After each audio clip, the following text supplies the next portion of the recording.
Newcomb Power, P for Power, and joining us is one of their co-coaches, Matt Bruhn. Very good morning and welcome to Geelong Newsbeat, Matty. Thanks, Rollo. Thanks for having me. You've had a big week of celebration, but that's we'll talk about that in a second. Let's take a step back. The week coming up to the grand final, a lot of pressure, a lot of emotion, but when you went to Spring Creek Reserve down at Torquay on the Saturday, both you and your co-coach, Ricky O'Toole, you only had one thing on your minds: playing football and winning a premiership. Yeah, that's it was a pretty emotional charged week. I remember speaking to you on a few occasions throughout the week. Look, our main focus was certainly to play footy. We thought they might have thought we were doing something different than that, so we focused on the job at hand, and we were lucky enough to come away with the points. Matty, from a coaching perspective, and particularly with Ricky and yourself working so closely together, just how hard and difficult was it to keep the player focus on that element in the week leading up to it, and then in the rooms before the game? Yeah, no, look, it was extremely hard. Rick had spoken to the group and explained to them that it was more about the team than it was about him. I then had a few meetings with the players behind closed doors when Ricky wasn't around, and just said that, if you wanted to do something for him on a personal level, you would do all what you could for the team, in the way we'd gone about it all season.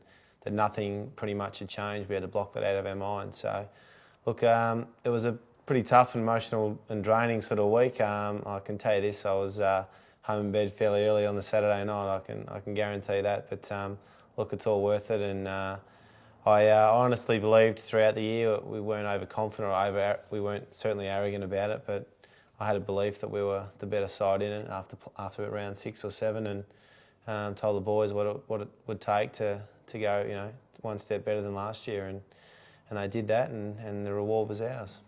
Matty, we must say to our viewers that unfortunately Ricky O'Toole, Matty's co-coach at Newcomb Power, he's not with us this morning. He would have been, but Matty, he's taking a well-earned rest up in the wonderful northern states of Queensland. Yes, he is. We sent him away. The club, well, I'd certainly said to him, I think you need a break. I think you need to get away for a few days. And look, he's done that. He's headed up to the Gold Coast and back Saturday for the GDFL Grand Final. But yeah, look, he needs to get away and just clear his head a bit. He's got quite a few people in his ear and talking about this and that to him. But it's good time now for him to just go away and sort of think about what had happened and what we've achieved and what we can do next year. So, yeah. When you ran out on the ground at Torquay at Spring Creek Reserve, it was a magnificent day. It was a great day, great weather for football. Conditions were right. The ground was nice and firm. And right from that first bounce, Mark Stewart, the big fella, he went up high. He took the first tap down, and that seemed to set the pattern, because watching the game, I know in one particular avenue of play, I can remember big Mark Stewart. He went down he picked the ball up off the ground. He spun off an opponent, and he actually ran with the ball for about 15 yards. Took a bounce, banged it down through towards the goal square. The guy was in magnificent form. Obviously, an inspirational day for Mark, taking out the WorkSafe VCFL Best on Ground medal. Look, he's been sensational all year, Big Stewie. He cops a bit of criticism, I think, from his own supporters and certainly the opposition. What people have got to understand, I guess, he's been rucking his whole footy career. He's 34 years of age. But put him on a big stage, whether it be in a league, I've been lucky enough to play a bit of footy with him. And we just sort of knew, I could just tell on him that he was very switched on and relishes that, like I said, the big occasion. And look, he deserved every bit of getting that extra medal that he wrapped around his neck, but he certainly played his part. And you had other very good players across every line. Shane Manning played very well. Jason Drake, your captain, an inspirational game. You always seem to bob up at the right place at the right time, where it was needed, up front or down back. The Buries, that they all, the old sticky fingers accurate one, Lee Morrison, every player made a contribution at Newcombe Power on grand final day when it counted. And I think that really answered any form of element of public opinion as far as Newcombe Power was concerned. Yeah, definitely. I guess that's one of our greatest strengths, is that we haven't relied on too many players, like single two or three players this year to get the job done. It's always been we want to spread the load across, right across the board. So when we look back on it, we get our, not that it means everything, we get our stats done this year, and a lot of the times there's been 3 or 4 guys with really high number of possessions and a lot of guys in the sort of mid to low teens and stuff. But on Saturday, I mean, I think we had, 8 or 9 or 10 guys up around from 25 to 32 touches for the game.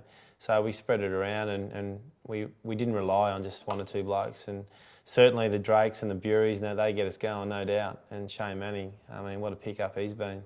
He's been a revelation for us up on the wing and up half forward the last 4 or 5 games. So, yeah, it was just a really good, even contribution from the whole side. And it was a man silently sitting in the background who has been involved in past premierships and grand final appearances for Newcombe Power, Simon Sutterby. Yeah, Sutter's he's one of my business partner of mine in some developments we're doing. I actually wanted him to be on board again this year from the start. He couldn't, obviously, he had a bad hip complaint.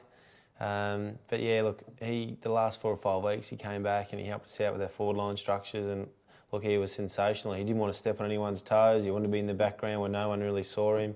He's just one of those kind of guys that doesn't need any recognition from anybody. Look, I know, and I'm forever grateful for him to get me over to Newcombe. It was one of the greatest moves I've ever made, mate. Now, am I right in saying, Matty, it was your first premiership win? It was, yeah. I played in a few losing ones. One as a coach at Lawn, one as an assistant coach last year, and down at Croydon as well a few years back. So look, I've been lucky enough to play in a few and relished, the day. It's a great day, and look, Saturday was just it was really good. I was a bit emotional after the game that it had been 15 years. I played in the Falcons Premiership when I was a 17-year-old, and I had to wait another 15 years to get one. So it was a long time playing footy. And viewers, let me tell you one thing very, very factually too. I was standing a yard away from Matty Bruhn after I was ground announcing down there. I called Matt and his co-coach Ricky O'Toole out to join Jason Drake on the dais when Zara Newton presented them from Roman Haas the Premiership Cup. I handed Matty Bruhn the microphone to make his acceptance speech, and he said it very, very correctly. He thanked his supporters, he thanked his teammates. He said it was a moment, a day of grand final that he would never ever forget, and it was certainly a day that the Ocean Grove Football Club wouldn't forget. And he congratulated Ocean Grove for being the team on the day that they had to beat. So there was nothing more than raw emotion and pride that come from the words of Matty Bruhn. Matt, what's 2008 now hold? Have you had time to think about that, or is that something you're going to ponder? Yeah, look, not 100% sure at this stage. Tom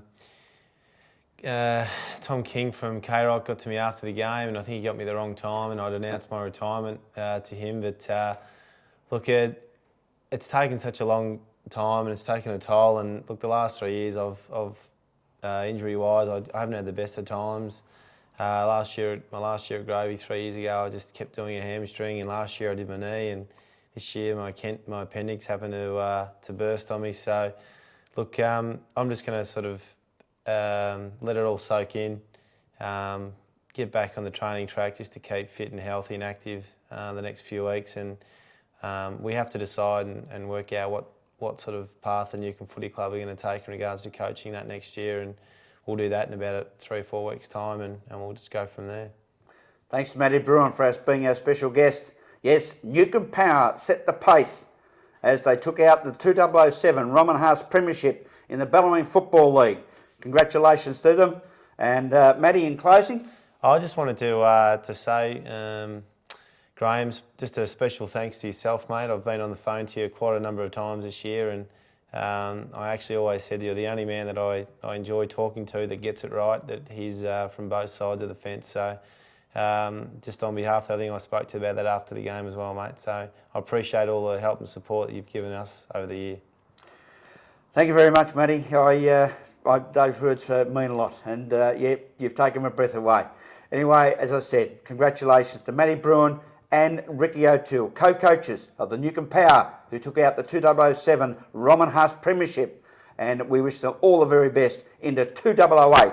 P stands for Power out at Newcombe.